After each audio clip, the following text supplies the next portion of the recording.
Oke, kembali lagi di kelas organisasi dan arsitektur komputer.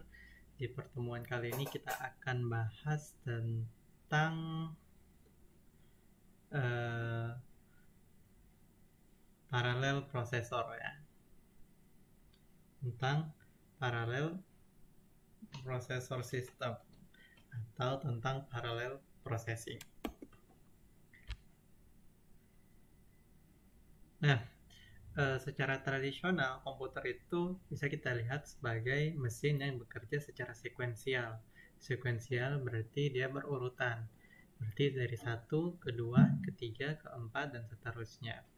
Nah, makanya sebagian besar komputer programming, bahasa pemrograman komputer itu dia mengeksekusi program, ya. Dia membutuhkan seorang programmer untuk menspesifikasi algoritmanya itu ke dalam bentuk urutan dari instruksi, ya. Jadi proses A, kemudian proses B, setelah itu proses C, dan seterusnya. Nah, kemudian prosesor itu dia melaksanakan program atau mengeksekusi suatu program itu dengan cara mengeksekusi instruksi dari mesin itu di dalam bentuk sequence atau di dalam bentuk yang berurutan tadi, satu instruksi pada satu waktu. Jadi dia mengerjakan instruksi A, setelah itu selesai dia mengerjakan instruksi B, dan seterusnya, tidak bersamaan. Nah, setiap instruksi ini dia dieksekusi di dalam bentuk sequence of operation. Jadi di dalam bentuk urutan operasi, ya. Urutan operasinya yang sudah kita pelajari itu ada pertama fetch instruction, kemudian fetch operands, kemudian perform operation, dan store result, ya. Tapi pandangan seperti ini terhadap komputer itu tidak secara keseluruhan betul. Nah, karena pada level operasi yang mikro dari komputer itu ada kontrol sinyal kontrol yang banyak yang uh, di generated pada waktu yang bersamaan, ya, yang dibuat pada waktu bersamaan. Nah, makanya konsep pipelining itu dia sudah berkembang sebenarnya cukup lama dan bukan hal yang benar-benar baru gitu. Nah, jadi pipelining dan juga micro operation level itu tadi, itu dia merupakan contoh bahwa sebenarnya komputer juga bisa melakukan perform, ya, mengerjakan instruksi dalam bentuk paralel. Nah, kemudian proses ini bisa kita tarik lagi ke dalam bentuk yang lebih besar skalanya, sehingga kita bisa melebarkan pengertian dan melebarkan konsep dari paralel ini, ya, atau parallel processing.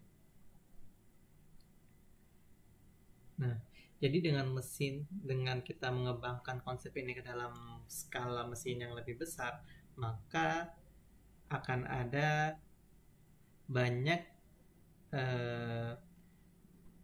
eksekusi proses yang bisa dilakukan menggunakan single processor atau prosesor yang satu gitu. Dan ini juga bisa kita gunakan untuk mengeksekusi banyak instruksi yang berasal dari program yang sama secara paralel, gitu ya. Kemudian karena teknologi komputer sekarang dia sudah berevolusi dan harga dari hardware itu dia sudah turun, maka computer designer itu dia mencoba mencari cara atau mencoba mencari kesempatan untuk bermain pada konsep tentang parallel processing ini. Nah, biasanya kan tujuannya untuk meningkatkan performa, ya. dan kemudian pada beberapa kasus juga tujuannya untuk meningkatkan availability gitu. Nah, pada chapter ini, pada pembahasan kali ini kita akan bahas tentang pendekatan-pendekatan pada parallel organization ini ya. Nanti kita akan belajar tentang symmetric multiprocessor ya, atau SMP, yang merupakan salah satu contoh dari organisasi paralel organization pada komputer yang lumayan tua ya, yang sudah lumayan tua ya gitu. Nah, tuh di zaman sekarang kita kemudian mengenal ada istilahnya NUMA, Non-Uniform Memory Access ya. Ini juga pendekatan yang sama dengan SMP tadi, Symmetric Multiprocessor. Oke, kita mulai dari slide ini terlebih dahulu ya, tentang Multiple Processor Organization. Ya, jadi ini merupakan tipe-tipe dari Parallel Processor System ya. Taksonomi ini pertama kali dijelaskan oleh Flynn ya, dan ini merupakan cara yang paling sering digunakan untuk mengkategorikan sistem dengan kemampuan untuk parallel processing. Jadi si Flynn ini dia mempropose atau menawarkan sebuah pengkategorian dari komputer sistem yang terdiri dari 4 kategori ini. Yang pertama yaitu Single Instruction Single Data Stream atau SISD ya, di mana single processor atau sebuah prosesor dia mengeksekusi satu instruksi stream, jadi mengeksekusi satu aliran instruksi untuk mengoperasikan data yang disimpan dalam single memory. Nah, uniprocessor itu dia termasuk ke dalam kategori ini, SISD. Kemudian kedua ada Single Instruction Multiple Data Stream atau SIMD. Jadi satu instruksi mesin dia mengontrol secara bersamaan eksekusi dari beberapa processing element ya, yang berada pada tahap basis atau tahap dasar ya. Dan setiap processing element ini dia terhubung dengan data memori. Jadi pada setiap instruksi itu dia dieksekusi pada pada set data yang berbeda ya. Dan dia dieksekusi pada set data yang berbeda oleh prosesor yang berbeda. Nah, prosesor terhadap array dan vektor ini dia termasuk ke dalam kategori yang ini ya. Jadi contohnya itu proses terhadap vektor dan array. Kemudian yang ketiga yaitu Multiple Instruction Single Data Stream atau MISD. Jadi pada MISD ini ada sederetan data yang ditransmisikan kepada beberapa prosesor ya. Kemudian beberapa prosesor ini dia mengeksekusi instruksi yang berbeda secara berderet gitu. Tapi struktur yang seperti ini sayangnya tidak diperjualbelikan secara komersil. Kemudian ada juga MIMD, Multiple Instruction Multiple Data Stream ya. Jadi ada beberapa set dari prosesor yang secara bersamaan mengeksekusi instruksi deretan instruksi yang berbeda dan dieksekusi pada data set yang berbeda. Nah, contohnya seperti yang sudah saya jelaskan di awal tadi, yaitu contohnya ada SMP, clusters, dan ada NUMA system pada kategori ini. Nah, jadi pada MIMD ini, prosesor ini dia digunakan sebagai prosesor untuk general purpose. Jadi bisa digunakan untuk keperluan apa saja. Nah, ini sudah ada penjelasannya ya. Jadi SISD itu single processor, single instruction stream, data disimpan di dalam single memory, dan contohnya itu uniprocessor. Kemudian SIMD, single machine instruction, dia mengontrol secara bersamaan eksekusi, contohnya itu array dan vector proses.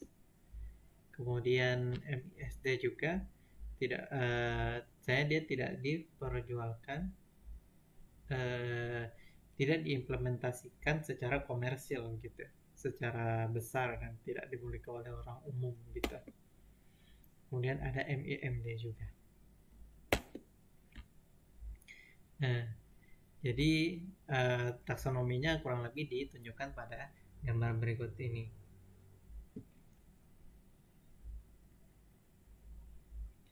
Jadi kalau dilihat di sini ada processor organization, ya, single data instruction (SISD), contohnya uniprocessor, single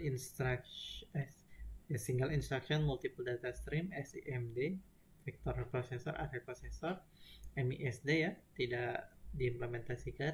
Kemudian ada MIMD. Ini yang sebenarnya yang fokus kita sebenarnya nanti akan bahas tentang ini juga sih. Ada shared memory, tightly coupled, kemudian ada distributed memory, contohnya cluster. Yang shared memory contohnya SMP, dan contohnya ada NUMA di situ. Nah, jadi ini dibagi berdasarkan bagaimana cara prosesor berkomunikasi. Nah, jika prosesor itu dia saling berbagi memori, maka setiap prosesor itu dia akan mengakses program dan data yang tersimpan pada memori yang dibagi itu.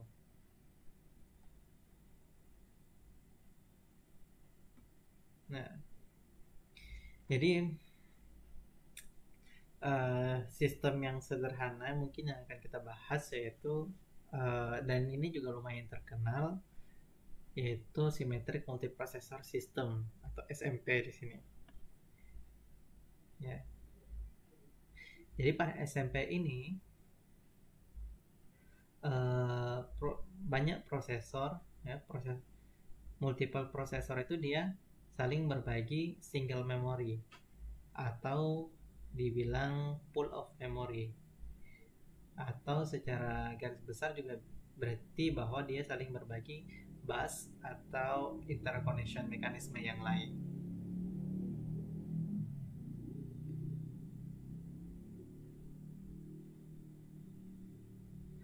Kemudian ada juga pengembangan yang baru-baru ini dilakukan, pengembangan dari SMP ini, yaitu Non-Uniform Memory Access atau dikenal dengan istilah NUMA, ya. Jadi seperti dengan namanya, berarti pada NUMA ini, ya,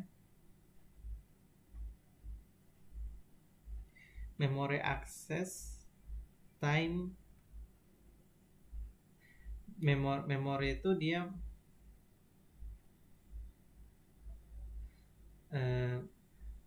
memory access time dari memori itu dia bisa berbeda-beda pada setiap region atau bagian dari memori tersebut. Ini untuk NUMA itu ya. Nah, kemudian beberapa collection dari uniprocessor yang independen atau SMP itu dia bisa dihubungkan untuk membentuk sebuah cluster. Nah, komunikasi antara komputer ini bisa dilakukan melalui sebuah jalur yang sudah fix atau bisa menggunakan sebuah network facility. Sebelum lanjut, pertanyaan nomor 3. Semua prosesor membagi akses kepada I/O merupakan ciri dari. Pertanyaan nomor 3. Semua prosesor membagi akses kepada I/O merupakan ciri dari. Nah, sekarang kita bahas tentang MIMD. Kita overview lagi, kita lihat lagi ya, bahwa MIMD itu merupakan prosesor yang memiliki general purpose, itu tujuannya itu general, bisa digunakan untuk apa saja ya, tujuannya itu general. Kemudian setiap dari prosesor itu dia bisa memproses semua instruksi ya, semua instruksi. Kemudian pada akhirnya prosesor tersebut dia diklasifikasikan berdasarkan metode dari komunikasi prosesor tersebut. Nah, ini kemudian berkaitan erat dengan apa yang kita sebut dengan SMP atau Symmetric Multiprocessor, ya. Dimana pada SMP ini prosesor itu dia saling berbagi memori, ya. Kemudian ya mereka multiple prosesor yang banyak itu dia men-share memori yang hanya single ya, atau full memory begitu. Kemudian dia berbagi bus untuk mengakses memori ya, menggunakan bus yang sama. Kemudian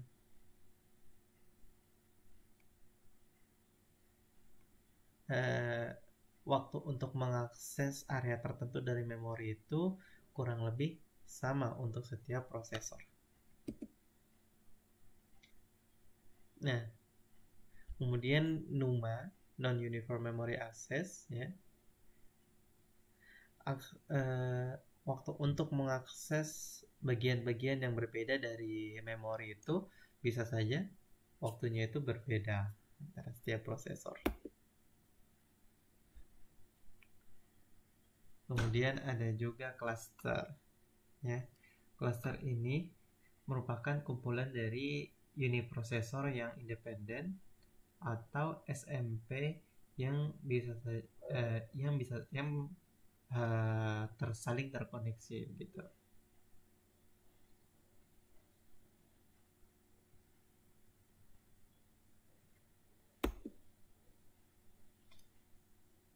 Nah, kemudian parallel organization.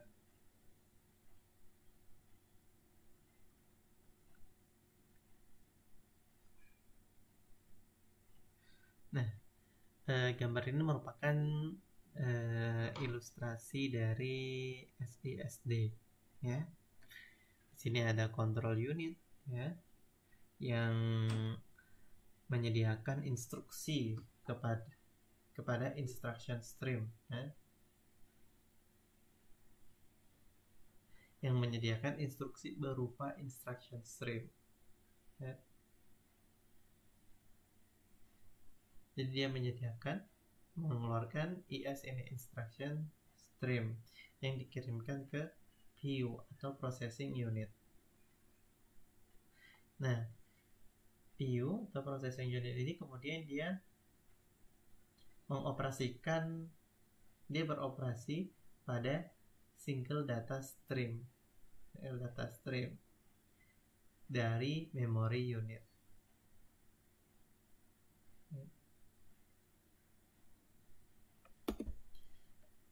Kemudian pada contoh yang kedua yaitu SIMD.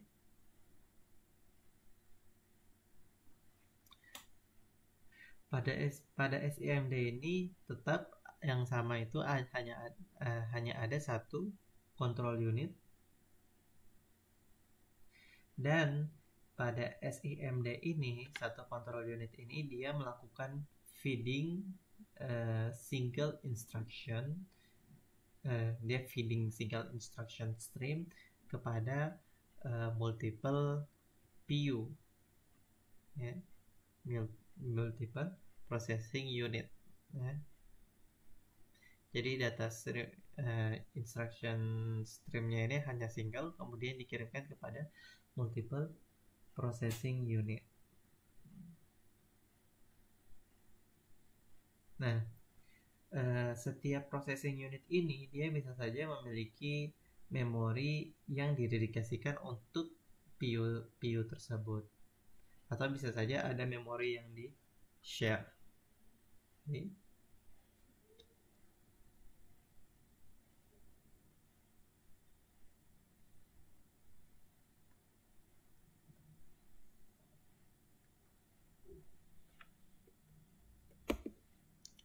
Kemudian MEMD yang mau kita bahas dan yang banyak digunakan yaitu gambarnya ditunjukkan pada gambar berikut ini ya. Jadi ada multiple control unit, ada banyak control unit, dan setiap control unit ini dia mengirimkan instruction stream yang berbeda ke processing unitnya masing-masing. Ya.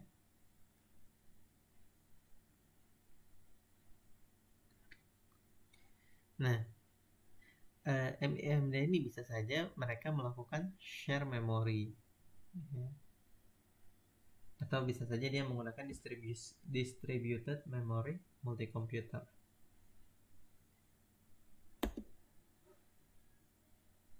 Nah, ini contohnya MEMD dia menggunakan distributed memory, itu dengan menggunakan multi komputer ya, yang terhubung melalui interconnection network.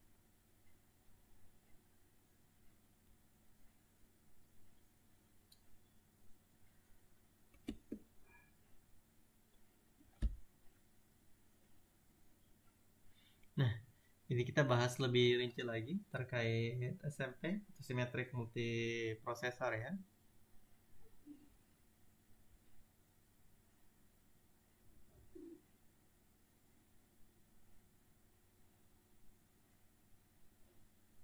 Nah, sampai pada saat sekarang ini ya, secara virtual ya, semua personal komputer dan sebagian besar workstation itu dia memiliki single general purpose microprocessor.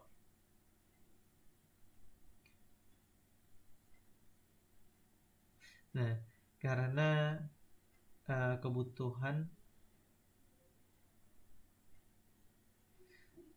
karena kebutuhan terhadap mikroprosesor dan harga karena kebutuhan prosesor yang meningkat dan harga mikroprosesor yang menurun ya, maka sekarang kebanyakan vendor itu dia memperkenalkan sistem dengan menggunakan SMP organization. Nah, SMP ini dia maksudnya adalah arsitektur dari hardware komputer dan juga sistem behavior atau kelakuan dari sistem operasi itu yang merefleksikan arsitektur tersebut. Nah, sehingga SMP ini bisa saja didefinisikan sebagai sebuah stand-alone komputer sistem yang berdiri sendiri dengan karakteristik seperti berikut ini ya. Yang pertama yaitu ada 2 atau lebih prosesor yang capability-nya bisa dibandingkan dan kurang lebih sama gitu. Nah, kemudian ciri-ciri yang kedua yaitu prosesor ini bisa saja memiliki main memory dan input-output facilities ya, yang terkoneksi dengan bus atau internal connection yang lain seperti memory access time ya, dia yang diperkirakan sama untuk setiap prosesor ya. Pertanyaan nomor 2, apa organisasi prosesor yang belum pernah diimplementasikan secara komersil? Pertanyaan nomor 2, apa organisasi prosesor yang belum pernah diimplementasikan secara komersil? Oke, lanjut. Karakteristik yang ketiga ya.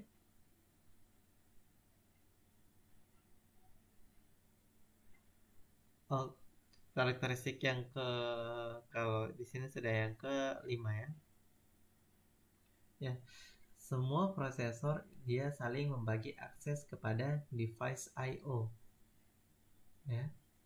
Baik itu melalui channels yang sama atau melalui channels yang berbeda yang menyediakan jalur yang sama menuju device tersebut.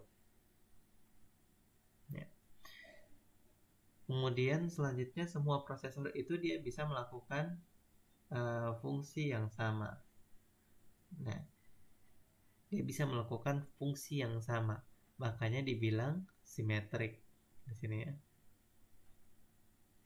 Nah, kemudian yang terakhir, sistemnya ini ya, sistem itu dia dikontrol oleh sistem operasi yang saling terhubung ya, integrated operating system, yang menyediakan interaksi antara prosesor dan program yang sedang dikerjakan ya.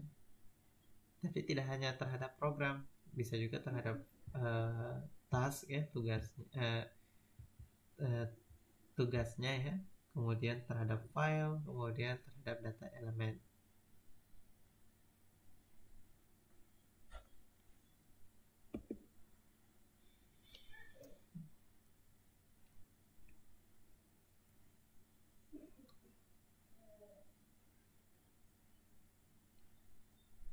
Nah, SMP dari sistem operasi ini dia membuat jadwal proses terhadap semua prosesor ya.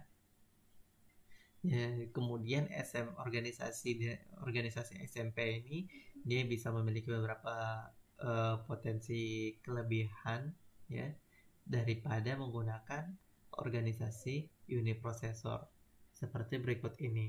Nah, pertama dari segi performance ya. Dengan SMP ini kerja dari komputer itu bisa lebih lebih organisir, sehingga beberapa porsi pekerjaan itu bisa dilakukan secara paralel.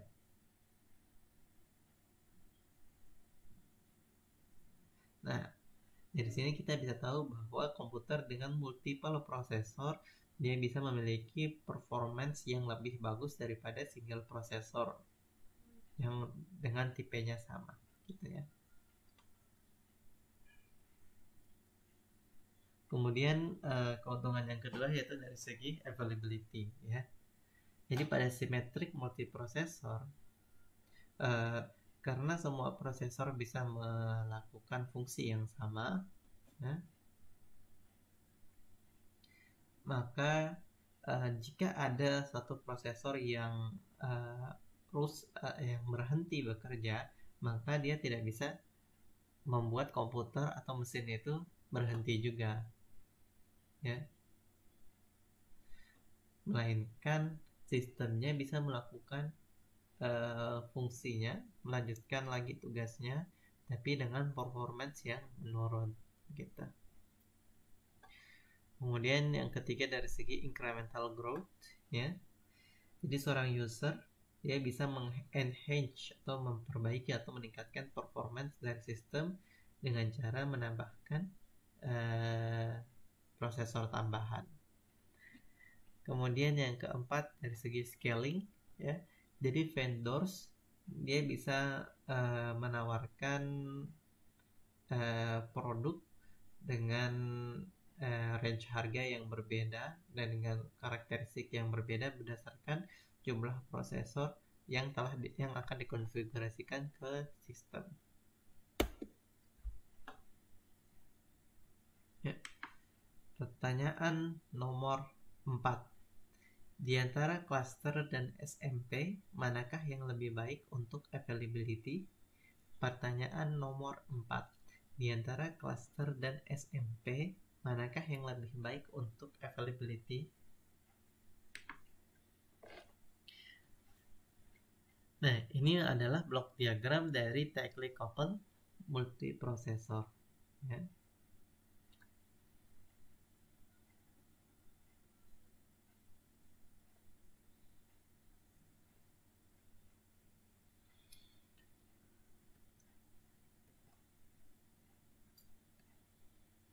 Jadi teman-teman bisa lihat di sini ada interconnection network yang menghubungkan antara prosesor, input-output, dan main memory. Dan prosesornya ada banyak, multiprosesor, input-output tentunya ada banyak, dan main memory ini di share.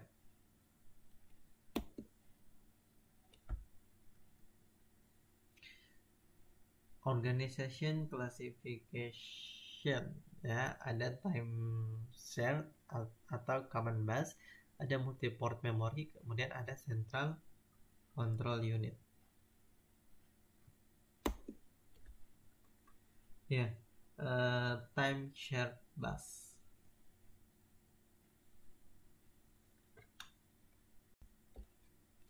Nah, time shared bus ini dia merupakan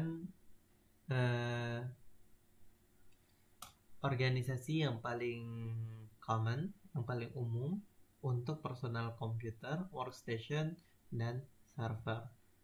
Ya, jadi organisasi ini dia merupakan organisasi dengan mekanisme paling simpel untuk menyusun sebuah sistem multiprosesor. Ya. Dan struktur dan interface antarmuka dari time shared bus ini secara garis besar itu sama seperti single processor system yang menggunakan bus interconnection, ya. Jadi busnya itu terdiri dari control, address, dan data lines. Nah, kemudian untuk memfasilitasi transfer DMA dari input output prosesor, maka ada beberapa fitur yang disediakan oleh time shared bus. Yang pertama yaitu addressing. Ya, addressing ini maksudnya time shared bus ini harus bisa membedakan modul pada bus, ya, untuk mengetahui mana yang merupakan source dan mana yang merupakan destination dari data, mana yang merupakan sumber dan mana yang merupakan tujuan dari data. Kemudian yang kedua yaitu arbitration, ya. Arbitration itu maksudnya input modul apapun bisa secara temporer, ya, berfungsi sebagai master. Nah, jadi ada semua mekanisme yang disediakan untuk mengarbitrate request untuk mengontrol bus, ya, menggunakan beberapa skema priority seperti itu. Kemudian yang ketiga, fitur yang ketiga yaitu time sharing, ya. Ketika satu modul itu mengontrol sebuah bus, maka modul yang lain itu terkunci dan operasinya harus disuspend sampai bus tersebut aksesnya bisa didapatkan. Nah, sehingga sekarang kita bisa memiliki multiple prosesor dan juga multiple input-output modul.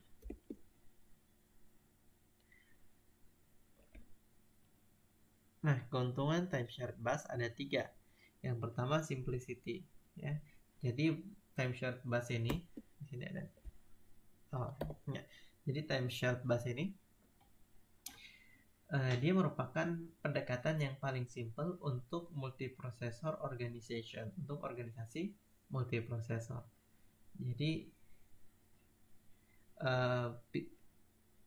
interface fisiknya dan juga addressing, arbitration, dan logic dari time sharing itu pada setiap prosesor itu dia tetap sama seperti pada single processor system. Kemudian keuntungan yang kedua yaitu flexibility, ya. Secara umum dia mudah untuk memperluas sistem dengan cara menambahkan prosesor lagi kepada bus, gitu. Dengan cara menempelkan prosesor kepada bus, jadi fleksibel. Ketiga yaitu reliability, ya. Jadi bus itu dia secara esensial dia pasif medium dan ketika ada device yang gagal untuk terhubung dengan sistem, maka dia tidak bisa membuat sistem tersebut berhenti secara keseluruhan.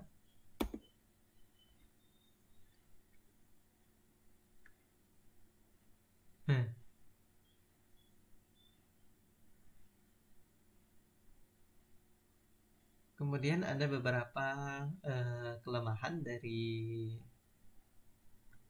sistem bus ini juga ya. Yang pertama yaitu performanya dibatasi oleh bus cycle time. Ya. Kemudian setiap prosesor harus memiliki local cache. Ya. Ini kemudian akan mengurangi jumlah bus akses. Kemudian bisa menimbulkan masalah berupa cache coherence, ya. Dan ini masalah ini bisa diselesaikan dari segi hardware-nya yang akan dibahas yang akan dibahas lebih detail kalau teman-teman baca bukunya Stallings.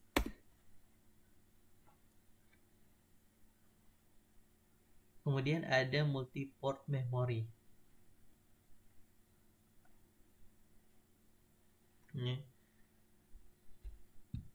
Yaitu independent access memory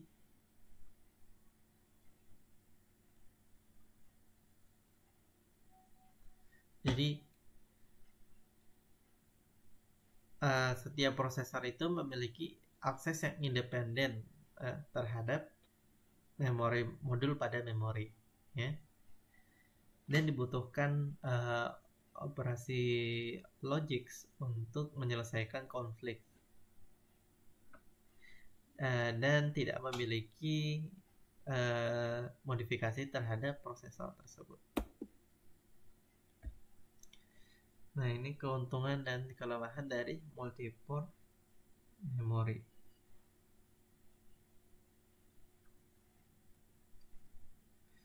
Yang pertama yaitu lebih kompleks, kemudian performanya lebih bagus, dan dia bisa memperkirakan porsi dari memori sebagai satu atau lebih private processor, sehingga ini dia akan meningkatkan security.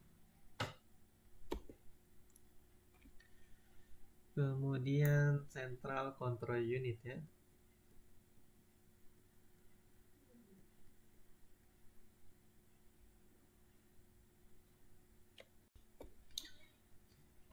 Ya, pertanyaan nomor 5.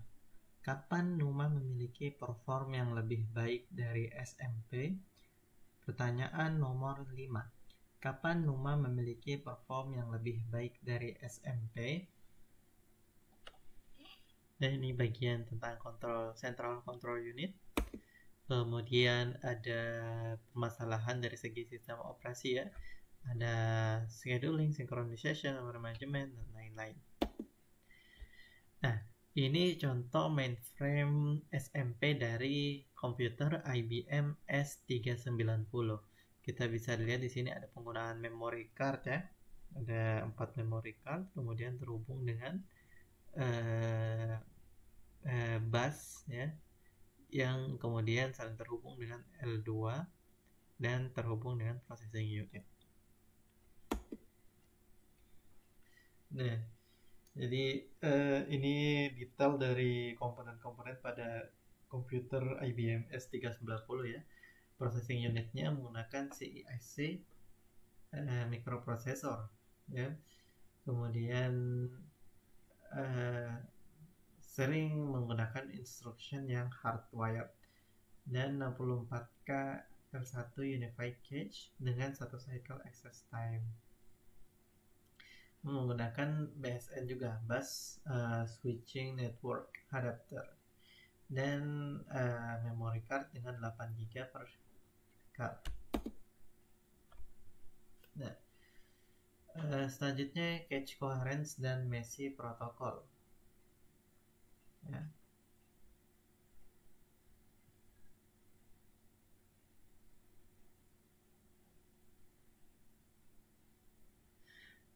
Nah, eh, permasalahan yang muncul adalah terdapatnya eh, copy yang berulang kali dari data yang sama pada cache yang berbeda. Nah, ini akan menghasilkan eh, hasil yang inconsistent dari sisi memorinya, ya, karena dia bingung baca data yang mana nih. Kemudian polisi untuk melakukan write back itu bisa juga mengalami inkonsistensi. Nah, write juga bisa memberikan masalah, kecuali jika cache melakukan monitor terhadap memori private.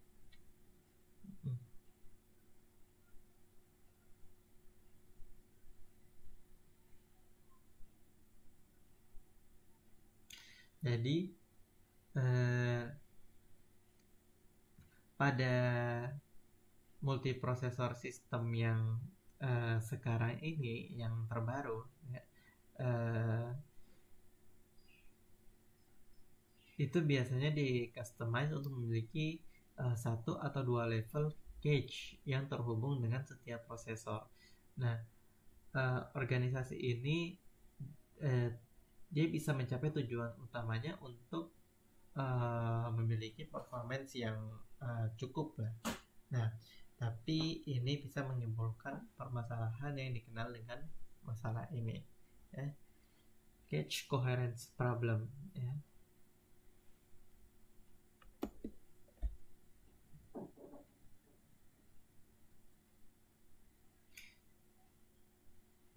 Nah, kemudian ada software solution dari permasalahan ini, ya.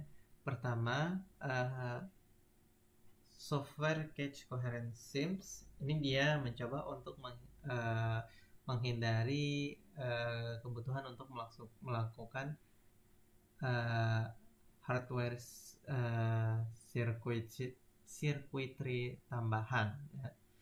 Dan dia juga bersandar pada logic pada compiler dan sistem operasi untuk menyelesaikan masalah ini.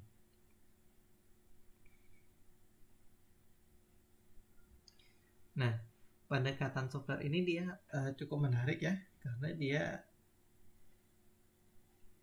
karena dia bisa lebih awal dalam mendeteksi potensi masalah, ya, yang ditransfer dari runtime ke compile time. Dan kompleksitas desainnya itu setelah ditransferkan dari hardware menuju ke software.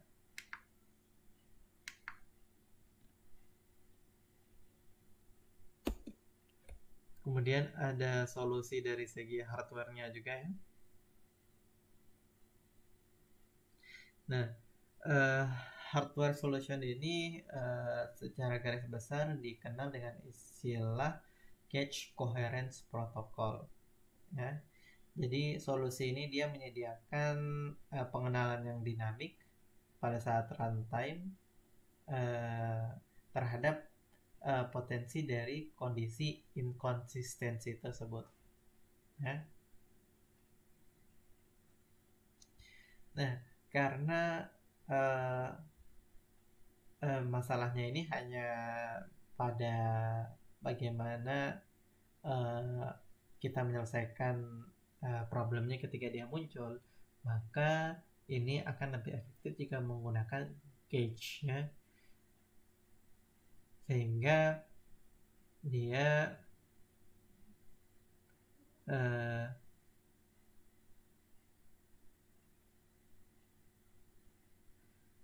sehingga ketika kita menggunakan cache ini kita bisa memiliki performance yang lebih baik daripada menggunakan software. Nah, selain itu pendekatan hardware solution ini dia memiliki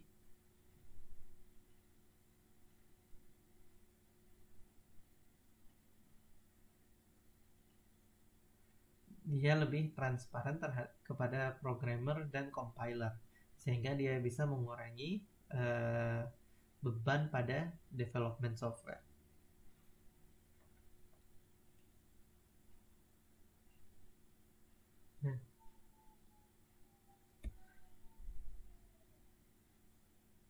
Nah, skema hardware ini jumlahnya secara umum berbeda,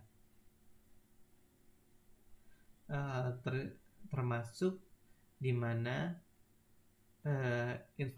state information tentang data lines itu disimpan.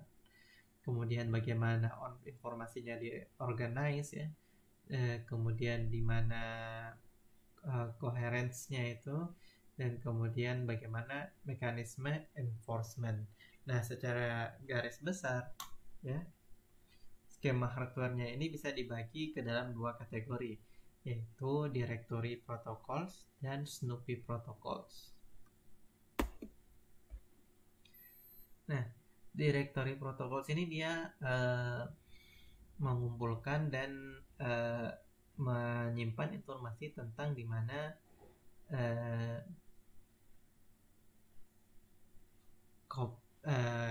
copies lainnya itu di mana data kopiannya itu bertempat pada cache-nya itu ya. Nah, kemudian secara umum ya, ada controller yang tercentralized yang merupakan bagian dari main memory controller, dan ada juga directory yang disimpan di main memory. Nah, directory ini dia menyimpan, dia berisi informasi global state ya, tentang contents dan local cache yang banyak.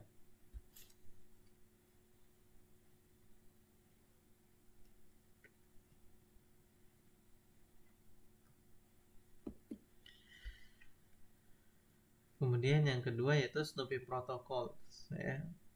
Snoopy Protocols ini dia membagikan tanggung jawab untuk tetap menjaga koherensi cache kepada setiap cache controller pada multiprosesor. Ya, jadi cache itu dia harus tahu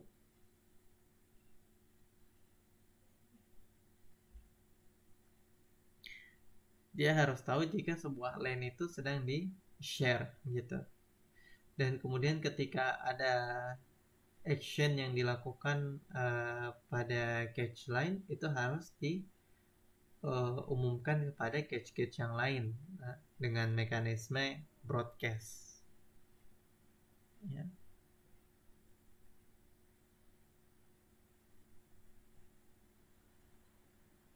Nah, kemudian setiap cache controller itu bisa melakukan snoop kepada network untuk mengobservasi broadcast ini ya, dan juga melakukan reaksi.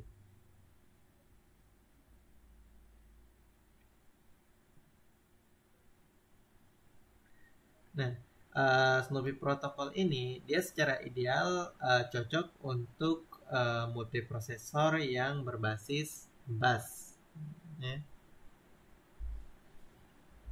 Karena shared bus ini dia bisa menyediakan atau memprovide simple means untuk melakukan broadcasting dan snooping.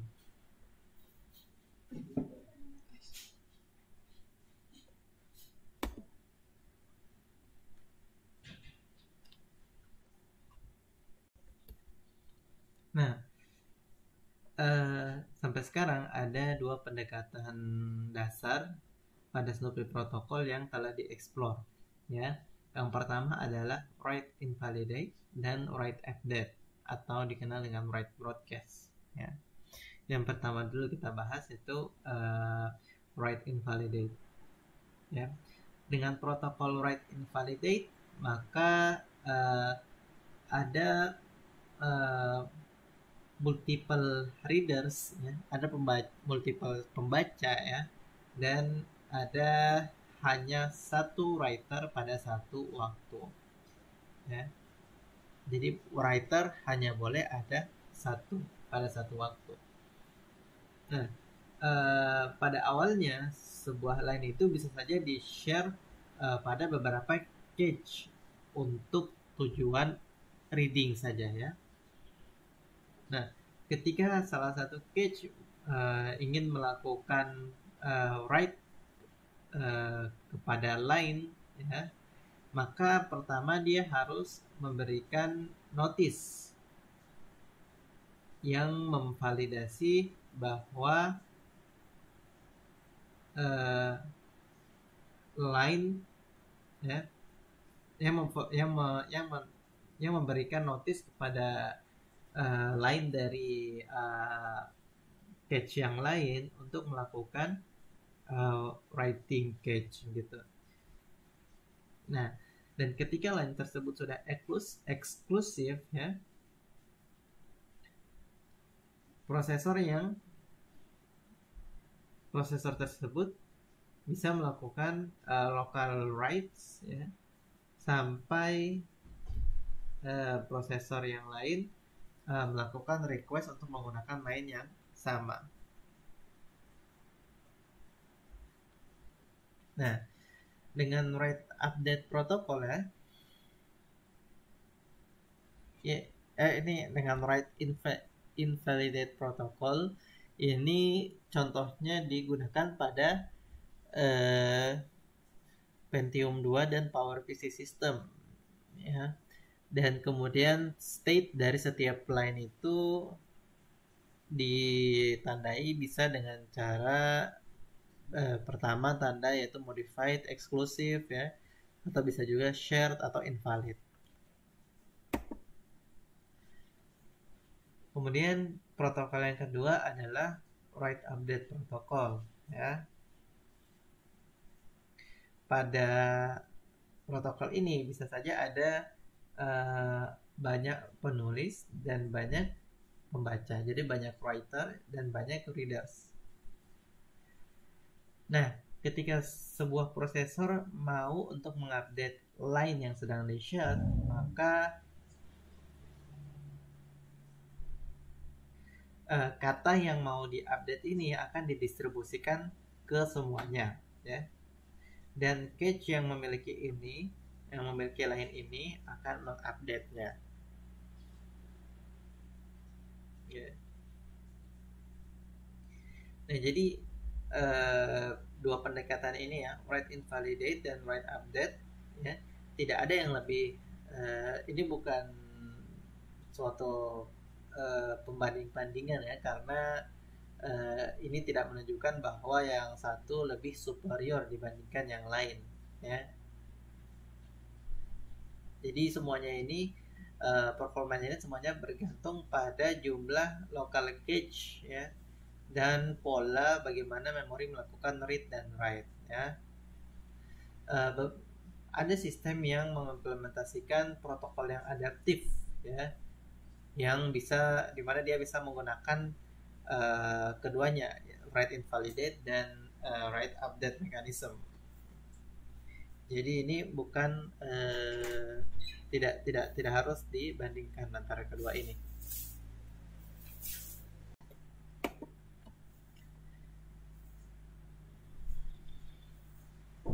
Kemudian yang selanjutnya yaitu Messi State Transition Diagram di Messi Protocol MESI. Nah, untuk menyediakan konsistensi cache ya pada SMP, maka data cache itu biasanya dia support protokol, dia mendukung sebuah protokol yang dikenal dengan istilah MESI MESI.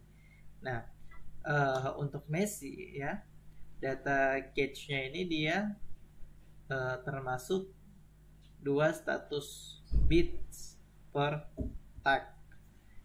Jadi setiap line bisa memiliki 4 stage gitu ya. Stage yang pertama yaitu modified ya.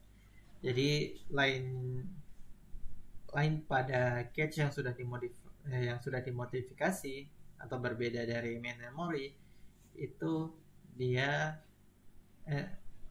dan available pada cache ini.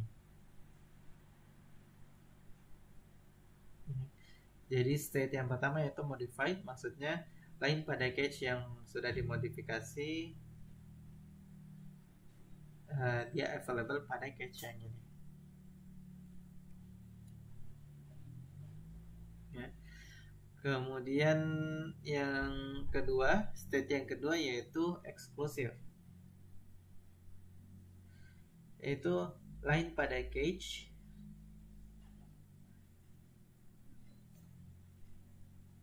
yang sama dengan memori dan tidak berada pada cache yang lain. Kemudian yang ketiga, shared, ya. Jadi lain pada cache itu sama dengan memori dan bisa saja ada di cache yang lain. Kemudian yang ketiga yaitu invalid, di mana lain pada cache tersebut dia tidak memuat data yang valid.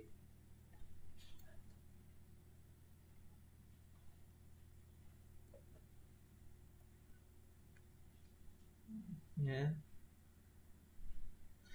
Jadi ini gambar state transition diagram dari MSI. Perhatikan bahwa setiap line dari cache itu dia memiliki state bits masing-masing, ya. Jadi dia memiliki masing-masing state diagram seperti ini.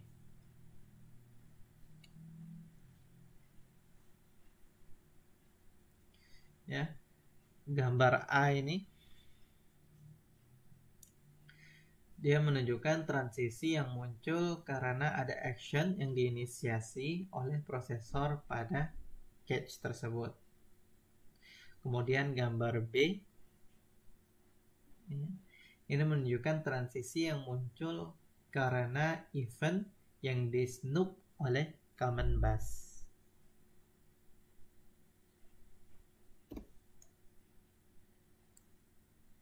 Yes, oke. Selanjutnya ada cluster, ya.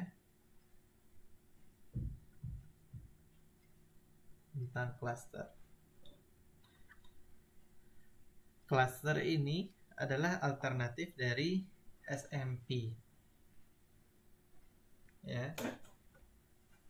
Jadi dia merupakan pengembangan yang important, yang penting, dan ini relatif baru pada desain sistem komputer, dan dia merupakan alternatif dari SMP, Symmetric Multiprocessing, dengan tujuan untuk menyediakan high performance dan high availability system. Dan secara khusus sebenarnya untuk server application.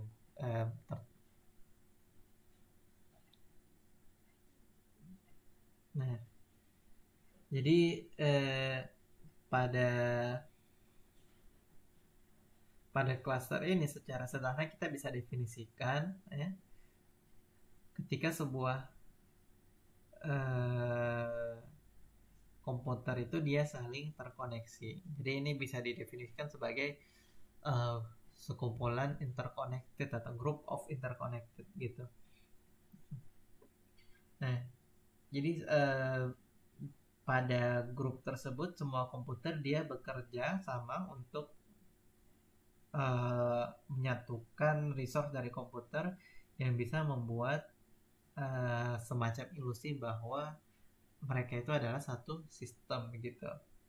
Nah, jadi kata semua komputer di sini, ya, maksudnya itu sebuah sistem yang bisa running secara sendiri gitu, ya. Ketika dia dipisahkan dari cluster dia bisa running sendiri gitu, itu maksudnya. Nah, pada beberapa literatur, ya, teman-teman bisa mendengar istilah node mungkin untuk kasus ini. ya.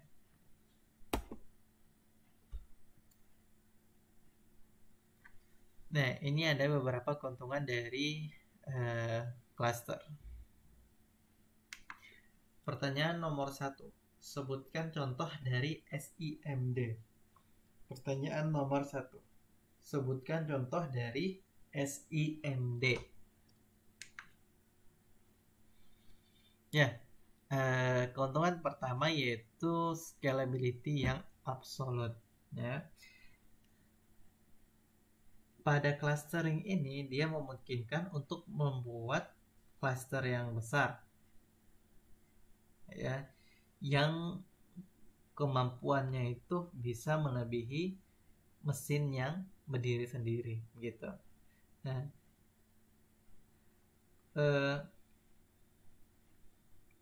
cluster ini bisa saja memiliki 10, 100, atau bahkan mungkin 1000 mesin, ya, yang setiap mesinnya itu multiprosesor.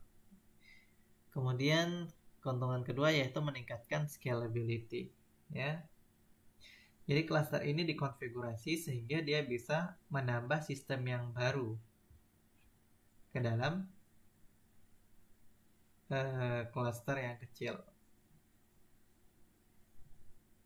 Jadi user itu bisa membuat sistem yang lebih baru, ya, dan bisa mengembangkan ketika dia membutuhkan sistem yang lebih besar tanpa melakukan upgrade yang mayor, ya, untuk misalkan mengganti sistem yang kecil dengan sistem yang besar. Kita tidak perlu. Kemudian yang ketiga yaitu high availability, ya, karena setiap node pada cluster ini itu merupakan standalone computer, ya, sebuah komputer yang berdiri sendiri. Maka ketika ada failure atau kegagalan pada salah satu node, ini tidak berarti terjadi kegagalan atau stop service pada semua sistem. Nah, pada banyak produk, ya, ketika ada kegagalan pada satu node, maka ini bisa di-handle secara otomatis menggunakan software. Kemudian yang keempat yaitu superior price to performance, ya. Dengan menggunakan commodity building blocks, maka mungkin saja untuk meletakkan cluster sehingga dia bisa sama atau bahkan lebih baik kemampuan computingnya daripada satu sistem yang lebih besar, dan harganya pun bisa lebih murah. Jadi dengan clustering ini kita bisa bikin performance-nya lebih bagus daripada satu mesin yang lebih besar dengan cara menggunakan banyak mesin yang kecil, gitu.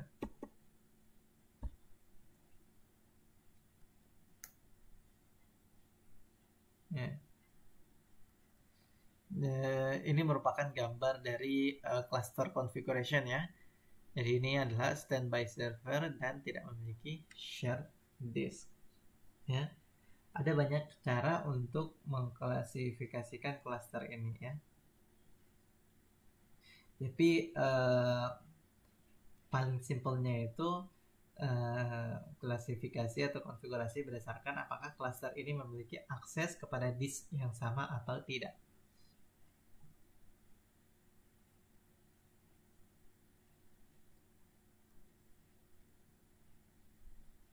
Ya, jadi gambar ini nih menunjukkan dua node cluster yang memiliki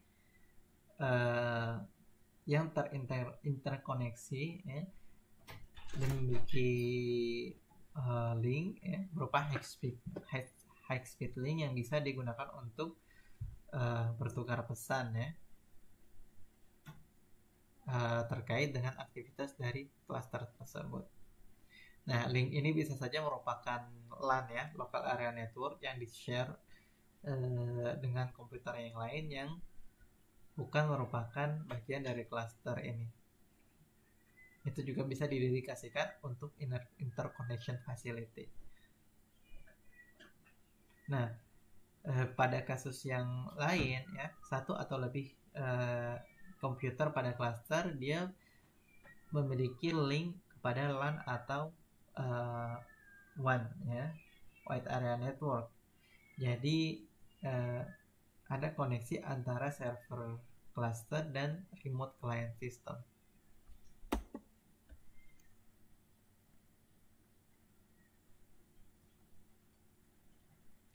Kemudian yang kedua ini gambar cluster configuration dengan shared disk ya.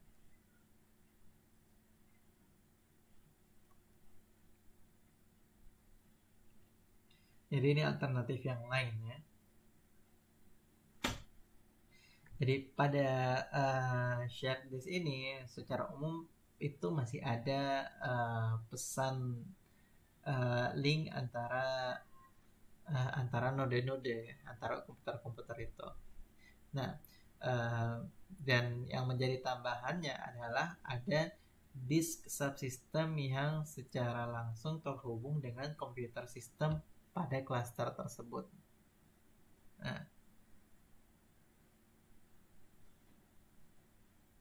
Nah, pada gambar ini common disk subsystem itu merupakan RAID ya. Nah, penggunaan RAID atau disk teknologi disk yang mirip-mirip dengan RAID ini itu umum digunakan pada cluster sehingga dia bisa menghasilkan high availability ya, dengan adanya multiple komputer ya yang tidak terkompromi dengan adanya shared disk.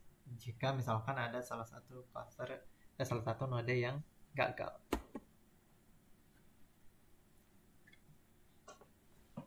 Ya. Kemudian ada juga konfigurasi ya, metode-metode lain yang lebih tua ya, seperti misalkan passive standby ya. Ini secara sederhananya itu kita punya satu komputer yang menghandle semua beban proses ya. Kemudian ini dilakukan ketika semua komputer yang lain itu tidak aktif ya.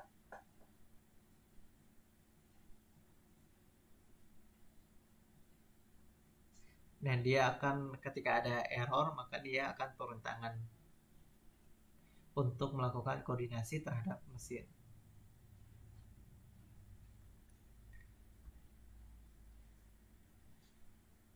Dan ini mudah untuk diimplementasikan ya. Hanya saja dia membutuhkan biaya yang mahal karena server yang menjadi cadangan ini ya, dia kita punya tapi dia tidak kita gunakan ya. Tapi pada sebagian besar waktu itu dia unavailable untuk melakukan processing task. Kemudian ada active secondary ya. Jadi ini server cadangannya itu digunakan untuk processing juga ya. Dan ini akan mengurangi biaya penggunaannya kita karena server cadangannya bisa digunakan untuk processing. Tapi sayangnya ini meningkatkan kompleksitas.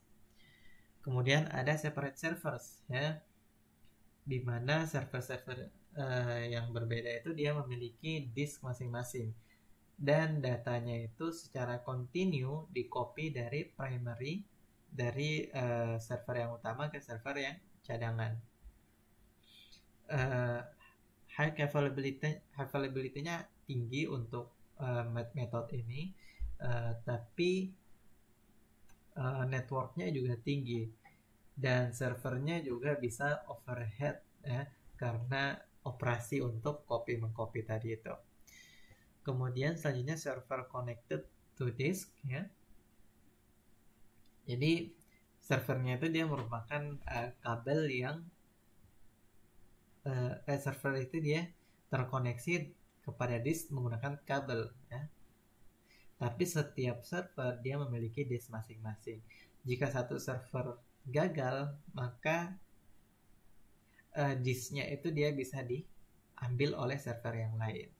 Nah, keuntungannya dia bisa mengurangi overhead network dan server karena dia mengeliminasi operasi copy yang pada separate server tadi itu. Nah, hanya saja biasanya dia membutuhkan disk mirroring ya atau RAID teknologi untuk melakukan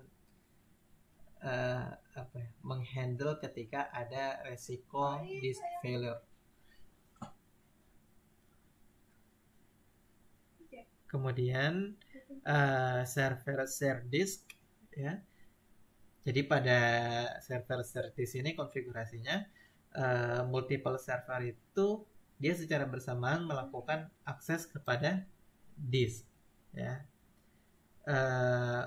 Keuntungannya adalah network dan server overhead itu kecil kemungkinannya dan dia mengurangi resiko downtime ya, resiko sistemnya down karena disk failure. Hanya saja dia membutuhkan log manager software. Nah, biasanya digunakan dengan disk mirroring atau RAID teknologi.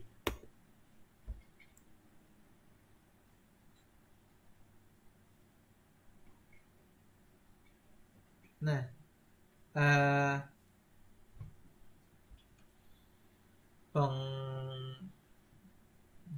ketika kita mengeksplor cluster hardware configuration secara full ini, maka kita sebenarnya butuh melakukan enhancement terhadap single operating system karena ada beberapa masalah yang bisa saja muncul. Ya, yang pertama yaitu failure management ya. Yaitu bagaimana kegagalan itu di-manage oleh cluster ya berdasarkan clustering metodenya ya. Secara garis besar ada dua pendekatan yang bisa digunakan untuk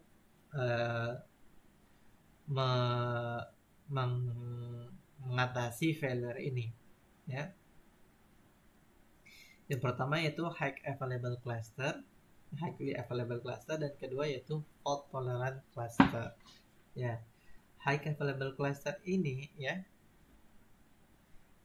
dia menawarkan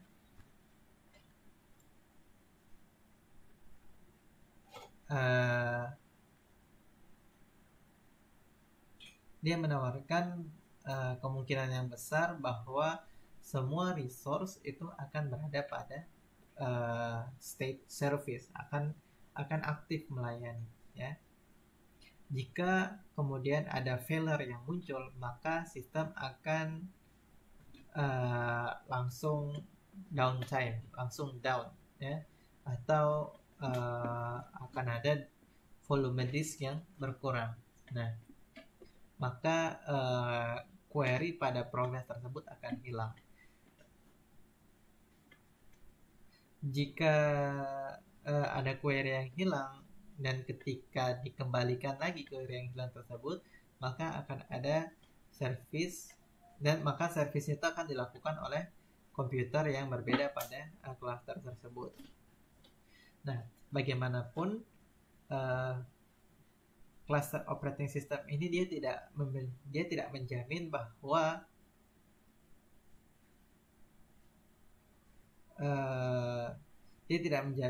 state itu dieksekusi secara parsial atau sebagian ya.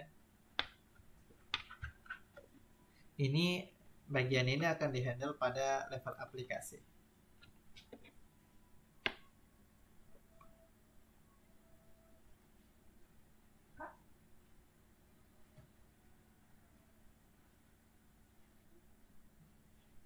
Kemudian ada juga istilah yang dikenal dengan failover dan failback ya.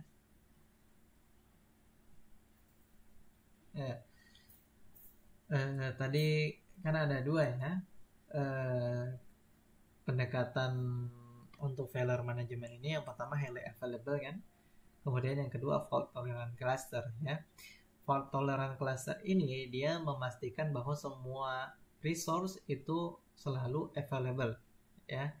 Ini bisa dicapai dengan menggunakan share disk yang redundant dan mekanisme untuk melakukan backing ya terhadap transaction yang uncommitted ya, dan melakukan committing untuk melakukan sebuah transaksi secara komplit ya.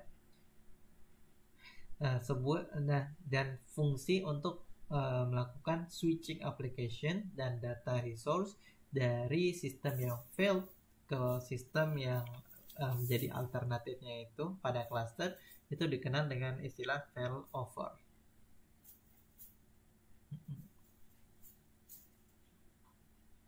Nah, kemudian function yang berhubungan dengan failover ini itu ada satu function yang berfungsi sebagai untuk merestore application dan data. Jadi mengembalikan aplikasi dan data kembali ke sistem original yang telah diperbaiki sebelumnya. Ini dikenal dengan istilah failback. Kemudian operating system issues yang lain ada load balancing ya, yaitu di mana cluster membutuhkan capability yang efektif untuk menyeimbangkan beban antara komputer yang available itu. Jadi jangan sampai komputer A terlalu berat kerjanya, komputer B kerjanya ringan ya. Nah, ini termasuk requirement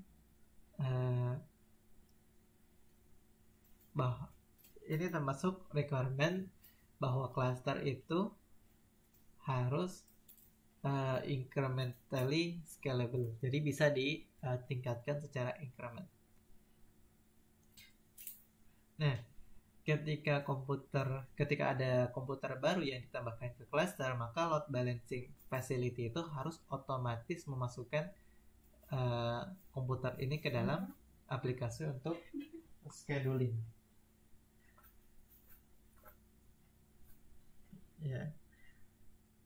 Kemudian middleware mekanisme harus merecognize bahwa server ini bisa muncul pada member yang berbeda pada cluster dan bisa saja berpindah ya dari satu ke yang lain. Kemudian cluster versus SMP ya. Jadi perbandingannya ya. Keduanya sama-sama menggunakan prosesor yang multiple untuk high demand application ya. Kemudian SMP itu lebih mudah untuk di-manage. SMP itu dia memiliki physical space dan power. Dia memakan physical space yang sedikit dan menggunakan power yang sedikit. Kemudian SMP established dan merupakan teknologi yang lebih stabil. Dan cluster itu dia lebih baik pada incremental dan absolute scalability. Kemudian cluster juga lebih baik untuk availability dibandingkan SMP.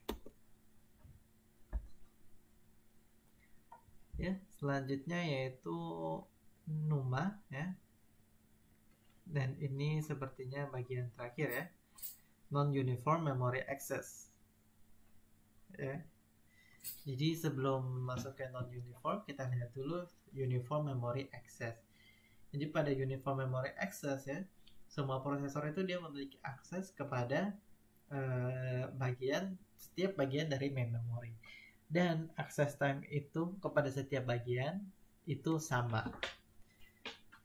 Dan access time terhadap keseluruhan prosesor itu sama. Kemudian pada non-uniform access memory, semua prosesor memiliki akses kepada memori menggunakan load dan store ya. Kemudian access time-nya itu dia berbeda tergantung pada region dari memori yang diakses ya. prosesor yang berbeda dia bisa mengakses region yang berbeda dari memori dengan kecepatan yang berbeda. Ya. Kemudian ada juga cache coherent NUMA. Ya. Ada juga di mana NUMA system ya yang cache coherence itu dia di maintain pada cache dari prosesor yang mana saja gitu. Jadi ini merupakan 3 term yang teman-teman perlu pahami ketika ingin memahami NUMA. Nah, NUMA organization ini seperti ini ya. Ini ada interconnection network, jadi ini satu komputer terhubung dengan interconnection network melalui I/O.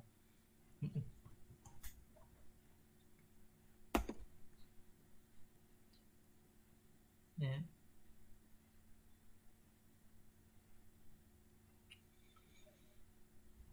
Kelebihan dan kekurangannya NUMA ini adalah dia efektif untuk melakukan performance pada parallelism yang lebih tinggi dibandingkan dengan SMP. Jadi dia kalau lebih besar semakin baik.